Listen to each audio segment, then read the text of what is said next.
చెప్పండి. ఓం శ్రీ గురుభ్యో నమః. అందరికీ నమస్కారం.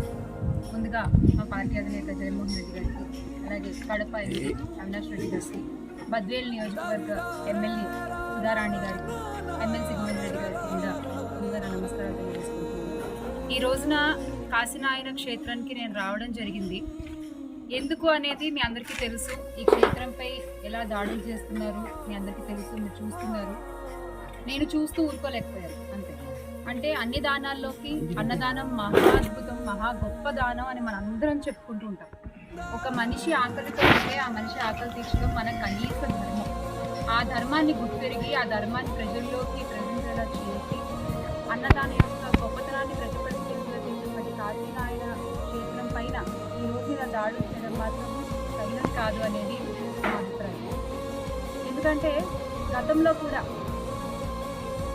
నేతలందరూ కూడా ఈ అటవీ భూములు మినహాయించాలని చెప్పి ప్రయత్నించారు. కూల్చివేతల వరకు కూడా తీసుకురాలేదు ఎక్కడ. ఎంపీ ఇప్పుడు ఎంపీ అవినాష్ రెడ్డి గారు కూడా ఆయన కూడా 13 హెక్టార్ల అటవీ శాఖ భూమి నుంచి దీన్ని మినహాయించాలి లేక అప్పటి అటవీ పర్యావరణ శాఖ మంత్రి ఉపేంద్ర యాదవ్ గారికి రాయడం జరిగింది. సంస్థని ఢిల్లీ వరకు తీసుకెళ్ళడం జరిగింది. దానికి మినహాయింపుగా ఈ భూమి ఇచ్చినందుకు గాను దానికి 2 ఇంతల భూమి మేము కూడా మీకు కేటాయించగలము అని చెప్పి ఆయన దీనికోసం ఫైట్ చేయడం జరిగింది. ఎందుకు అంటే ఈ రోజున ఇది ఒక క్షేత్రం ఏదో 4 గోడలు 2 కిటికీలు పగలగొట్టేసాము కాదు. చాలా మంది భక్తుల మనోభావాలతో కూడుకున్నటువంటి ఒక సమస్య. ఈ సమస్యని ఎంత జాగ్రత్తగా పరిష్కరించగలిగితే అంత మంచిది. ఇక్కడ నేను ఏ కులాల గురించో మతాల గురించో ప్రాంతాల గురించో మాట్లాడలేదు. ఆకలి అనేటువంటి అందరికీ సంబంధించిన ఒక అంశం గురించి మాట్లాడుతున్నాను. ఎంతో మంది నిరక్షరాస్యులకి ఇక్కడ ఆశ్రయం లభిస్తుంది, ఎంతో మంది అన్నార్థులకి ఇక్కడ అన్నం లభిస్తుంది. ఇక్కడనే కాదు, దీనికి ఈ క్షేత్రానికి అనుసంధానంగా 600 ఆశ్రమాలు నడుస్తున్నాయి.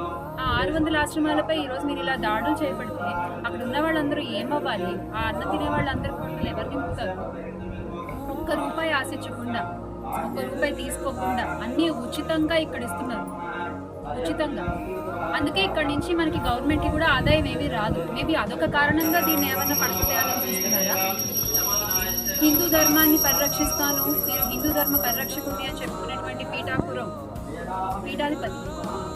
మన పీఠాధిపతి ఉన్నారు కదా ఇప్పటి ముఖ్యమంత్రి గారు, ఆయన ఎందుకు దీని గురించి మాట్లాడట్లేదు? ఇంతమంది మాట్లాడుకుంటున్న విషయం గురించి ఆయన ఎందుకు స్పందించట్లేదు? ఆయన ఆవిర్భావ దినోత్సవ వేడుకల్లో బిజీగా ఉన్నారేమో. మేబీ అది అయిన తర్వాత అయినా వచ్చి దీనికి ఏమన్నా ఒక పరిష్కారం చూపిస్తారేమో అని ఆశిస్తున్నాం. ఆయన శాఖే కదా, ఆయన కింద ఉన్నటువంటి శాఖే కదా.